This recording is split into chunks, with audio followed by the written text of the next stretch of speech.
पुराणों के अनुसार जब भगवान शिव की पत्नी सती ने दक्ष के यज्ञ में जाना चाहा, तब शिव जी ने वहां जाने से मना किया।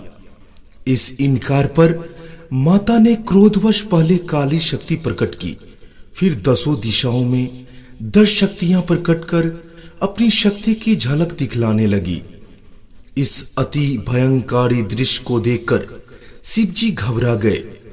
क्रोध में सती ने शिव को अपना फैसला सुना दिया, या तो मैं दक्ष के यज्ञ में जाऊंगी, उसमें अपना हिस्सा लूंगी, नहीं तो उसका विध्वंस कर दूंगी। हार कर शिव जी सती के सामने खड़े हो गए। उन्होंने सती से पूछा, कौन है ये?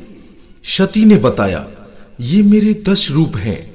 आपके सामने खरी कृष्ण रंग की काली है, आपके ऊपर नीले रंग की तारा है, पश्चिम में छिन्न मस्तिका, बाएं में भुवनेश्वरी, पीठ के पीछे बंगलामुखी, पूर्व दक्षिण में धूमावती, दक्षिण पश्चिम में त्रिपुर सुंदरी, पश्चिम उत्तर में मातंगी तथा उत्तर पूर्व में पोड़शी है।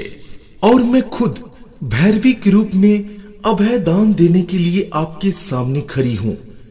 यही 10 महाविद्या अर्थात मेरे 10 शक्ति हैं। 10 महाविद्या यानी कि काली, तारा, त्रिपुर सुंदरी, भुवनेश्वरी, छिन्नमस्तिका, त्रिपुर भैरवी, धूमावती, बंगलामुखी, मातंगी और माता कमला रानी। जी हाँ, माता कमला रानी दरिद्रता, संकट, गृह कलह और अशांति को दूर करती है। इनकी सेवा और भक्ति से व्यक्ति सुख और समृद्धि पूर्ण रहकर शांतिमय जीवन बिताता है।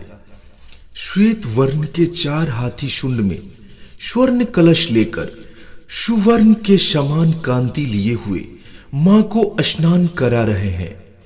कमल पर आसीन कमल पुष्प धारण किए हुए मां सुशोभित होती है। समृद्धि, धन, नारी, पुत्रादि के लिए लोग इनकी साधना करते हैं।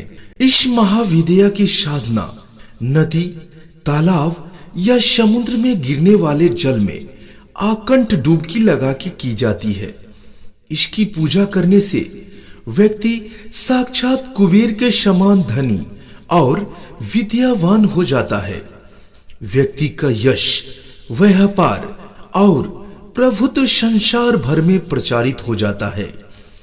हमारे पूर्वजों के कथनानुसार हमारी माताएं बहनें कहती हैं कि कमला नदी में स्नान कर सच्ची मन से जो भी मनोकामना मांगी जाती है वो अवश्य ही पूर्ण होती है।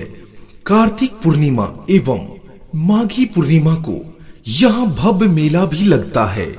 इस मेले में लोग दूर दूर से आते हैं, स्नान करते हैं एवं अपने मन से मनोकामना मांगते हैं और माताएं उनकी यह मनोकामना जरूर पूर्ण करती है।